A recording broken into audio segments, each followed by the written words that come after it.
Shalom, selamat pagi adik-adik yang terkasih dalam Yesus Kristus. Apa kabar? Semuanya pasti luar biasa. Kita jumpa lagi di Sabtu Ceria. Sebelumnya mari kita berdoa. Tuhan Yesus, kami kembali akan belajar firman-Mu. Tuhan menolong kami supaya kami memahami firman-Mu. Di dalam nama Tuhan kami Yesus Kristus, kami berdoa dan bersyukur. Haleluya. Amin. Firman Tuhan terambil di dalam Mazmur 139 ayat 14. Ini menjadi ayat hafalan kita bersama. Demikian firman Tuhan. Aku bersyukur kepadamu oleh karena kejadianku dahsyat dan ajaib. Ajaib yang kau buat dan jiwaku benar-benar menyadarinya. Tema cerita firman Tuhan pada pagi hari ini adalah setiap orang berharga. Sekali lagi, setiap orang berharga. Adik-adik yang terkasih dalam Yesus Kristus, minggu lalu kita sudah belajar tentang setiap orang itu berbeda. Tapi dalam keberbedaan itu satu kesatuan. Nah, adik-adik yang terkasih dalam Yesus Kristus, pada suatu hari Budi berdiri di depan cermin. Dia melihat dirinya bahwa hidungnya tidak mancung, matanya juga biasa-biasa saja, kulitnya sawo matang. Nah, Budi ini tetap bersyukur karena apapun keadaannya, Tuhan memberikan kemampuan bagi dia, suaranya bagus dan juga pintar main piano. Sedangkan Asyar adalah seorang anak Pak Lurah. Dia sangat tinggi, kulitnya putih, dan dia juga rambutnya lurus. Dia pintar matematika dan IPA. Sedangkan Feli, kulitnya kuning rangsat. Dia pintar matematika. Budi, Asyar, dan Feli memiliki fisik yang berbeda. Tetapi mereka tetap berteman. Nah, adik-adik yang terkasih dalam Yesus Kristus, di dalam Alkitab diceritakan, adik-adik pasti tahu, Sakeus. Sakeus adalah seorang pemungut cukai. Suatu hari Tuhan Yesus lewat di kotanya. Karena Sakeus ini adalah orang pendek, dia berusaha untuk melihat Yesus, tidak bisa karena Yesus dikerumuni banyak orang. Akhirnya dia ambil akal. Dia naik pohon ara, ingin melihat Yesus. Nah, ketika dia naik pohon ara, Yesus berkata, "Sakeus, turunlah, aku akan mampir ke rumahmu." Adik-adik yang terkasih dalam Yesus Kristus, setiap orang diciptakan memiliki fisik yang berbeda, Ada yang tinggi, ada yang sedang, ada yang pendek, ada yang kurus, ada yang sedang, ada yang gemuk, ada yang kulitnya putih, sawo matang, kuning langsat, atau hitam. Ada yang memiliki kepintaran, kemampuan yang berbeda. Ada yang mampu dalam seni musik, ada yang mampu dalam seni rupa, ada yang mampu dalam pembelajaran matematika, IPA, atau pelajaran yang lain. Ini menandakan bahwa setiap orang memiliki fisik yang berbeda, memiliki ciri kepintaran yang berbeda-beda. Tetapi sekalipun berbeda warna kulit, berbeda kepintaran, berbeda rambut, berbeda jenis kelamin, semuanya itu berharga di mata Tuhan. Karena apa? Karena setiap kita diciptakan menurut gambar dan rupa Allah. Bukan saja kita berbeda secara fisik, bukan saja kita berbeda secara pengetahuan, bukan saja kita berbeda secara IQ, tapi kita juga berbeda secara karakter. Gilang itu adalah seorang yang suka perhatian. Aldi adalah seorang yang berani, sedangkan Vicky adalah seorang yang sabar. Suatu hari Gilang ingin menguji kesabaran Vicky, ya. Gilang mengganggu Vicky. Jadi pensil Vicky dilempar, dibuang oleh Gilang. Nah, si Aldi menegur, jangan seperti itu. Tetapi Gilang tetap membuat itu untuk menguji kesabaran si Vicky. Akhirnya Vicky berkata kepada Aldi, biar saja. Sehingga Aldi berkata, hei Vicky, hatimu tuh dibuat seperti apa? Kamu tidak pernah marah. Nah, adik-adik yang terkasih dalam Yesus Kristus, di dalam Alkitab kita kenal Petrus. Petrus itu adalah orang yang cepat bicara. Suatu kali ketika Yesus berkata bahwa Yesus akan diserahkan mati di kayu salib untuk menebus dosa, si Petrus berkata, Tuhan, aku akan setia. Aku akan siap mengorbankan hidupku untuk Tuhan. Tetapi ketika Yesus ditangkap, ketika ada orang yang bertanya itu adalah murid Yesus. Tapi Petrus berkata, aku tidak mengenal engkau. Sehingga sebelum ayam berkokok 3 kali, Petrus sudah menyangkal Yesus. Ya, sebelum ayam berkokok, Petrus sudah menyangkal Yesus 3 kali. Nah, adik-adik yang terkasih dalam Yesus Kristus, setiap orang memiliki karakter yang berbeda-beda. Tidak ada satu orang dengan orang yang lain memiliki sifat atau karakter yang sama. Tetapi sekalipun kita punya karakter yang berbeda, kalau karakter itu tidak baik, kita harus ubah dengan baik. Seperti Petrus, sekalipun dia memiliki karakter yang cepat bicara, ketika hari Pentakosta Tuhan mengubah Petrus dan akhirnya Petrus dipakai Tuhan luar biasa, di mana dia berkhotbah 3.000 orang bertobat. Yohanes, orang yang sangat dekat dengan Yesus, dengan penuh kesabaran, Tuhan juga pakai menjadi saksi di Yerusalem secara luar biasa. Ini berarti apa? Setiap kita memiliki sifat dan karakter yang berbeda, tetapi kita sangat berharga di hadapan Tuhan.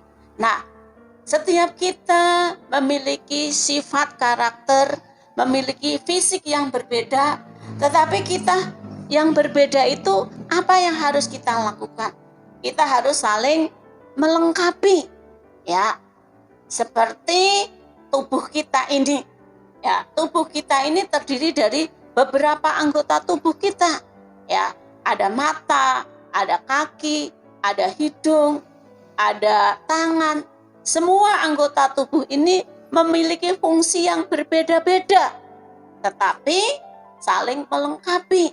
Tidak mungkin tangan akan bekerja sendiri tanpa bantuan mata, tanpa bantuan kaki. Begitu juga, ya. Begitu juga mata tidak bisa bekerja sendiri tanpa ada kepala. Nah, setiap manusia memiliki fisik yang berbeda-beda, memiliki kemampuan yang berbeda-beda, memiliki sifat yang berbeda-beda, tetapi yang berbeda itu harus saling melengkapi satu sama lain. Coba kalau semua manusia di dunia ini diciptakan sama, ya, memiliki fisik yang sama, memiliki kepintaran yang sama, memiliki sifat yang sama. Kira-kira kita bisa mengenal satu sama lain enggak? Tidak, kita akan bingung. Maka Tuhan menciptakan yang berbeda-beda itu untuk saling melengkapi. Ya. Yang kedua, sekalipun kita berbeda, kita harus hidup bersama, ya. Hidup bersama. Seperti Yusuf ketika dijual oleh saudara-saudaranya ke Mesir, dia ada di Mesir, dia bisa hidup bersama-sama orang Mesir yang berbeda budaya, berbeda kebiasaan, berbeda warna kulit, berbeda fisik, tapi Yusuf bisa bergaul dengan Ketika di penjara dia bergaul baik dengan juru roti dan juru minum raja. Bahkan ketika Yusuf berada di istana Fir'aun, dia bisa bergaul dengan para pegawai-pegawai Fir'aun yang lain, bahkan dengan Raja Fir'aun. Itu menandakan apa? Sekalipun kita berbeda budaya, berbeda suku, berbeda agama, berbeda warna kulit, berbeda sifat, tetapi kita harus hidup bersama. Untuk itu supaya kita bisa hidup bersama, maka kita harus saling menghargai satu sama lain. Ya, kita harus saling menghargai seperti Tuhan Yesus yang selalu menghargai setiap orang. Tuhan Yesus kadang bergaul dengan orang yang orang Samaria, ya. Dia bergaul dengan pemungut cukai, dia bergaul dengan orang biasa, orang miskin, dia bergaul juga dengan orang kaya. Tuhan Yesus ketika ada di dunia tidak memandang siapa yang dia berteman. Dia bergaul dengan siapa saja karena apa? Dia sangat mengasihi semua orang. Dia sangat menghargai semua orang. Karena dia tahu semua orang itu adalah gambar dan rupa Allah. Semua orang perlu dikasihi. Nah, untuk itu kita harus mampu menerima keberadaan orang lain. Ya, setiap orang itu punya kelebihan, tapi setiap orang punya kekurangan. Ketika kita punya kelebihan, kita tidak boleh merendahkan orang lain. Kita tidak boleh menghina orang lain. Kita tidak boleh sombong. Tetapi ketika kita punya kekurangan, kita tidak boleh minder. Kita harus menghargai diri kita sendiri. Seberapa kemampuan kita, seperti apa fisik kita, seperti apa sifat kita. Kita berharga di mata Tuhan. Sehingga kita perlu menghargai diri kita sendiri. Dan kita perlu menghargai orang lain. Karena setiap orang punya kelebihan, setiap orang punya kekurangan. Maka kalau kita punya kelebihan, kita harus menolong orang yang punya kekurangan. Kita tidak pula boleh menghindar. Maka kita tadi harus saling memperlengkapi. Nah, Raja Salomo adalah raja yang paling bijaksana. Bahkan kebijaksanaan hikmatnya tidak ada yang bisa menandingi. Sebelum dan sesudah Salomo tidak ada orang yang sebijaksana Salomo. Tapi Salomo tidak pernah sombong. Salomo tidak pernah mengagung-agungkan dirinya. Kebijaksanaan hikmatnya dia pakai untuk melayani rakyatnya. Adik-adik yang terkasih, suatu hari Naaman, seorang panglima tentara Aram, menderita sakit kusta. Dia memiliki seorang pembantu dari Israel. Ya, pembantu itu, anak perempuan itu berkata, ada seorang nabi di Israel yang bisa menyembuhkanmu. Ya, akhirnya Naaman pergi ke Israel untuk bertemu dengan Elisa. Nah, ketika dia minta supaya Elisa mendoakan Naaman supaya Naaman sembuh, Elisa menyuruh Naaman untuk menenggelamkan diri Naaman 7 kali di sungai Yordan.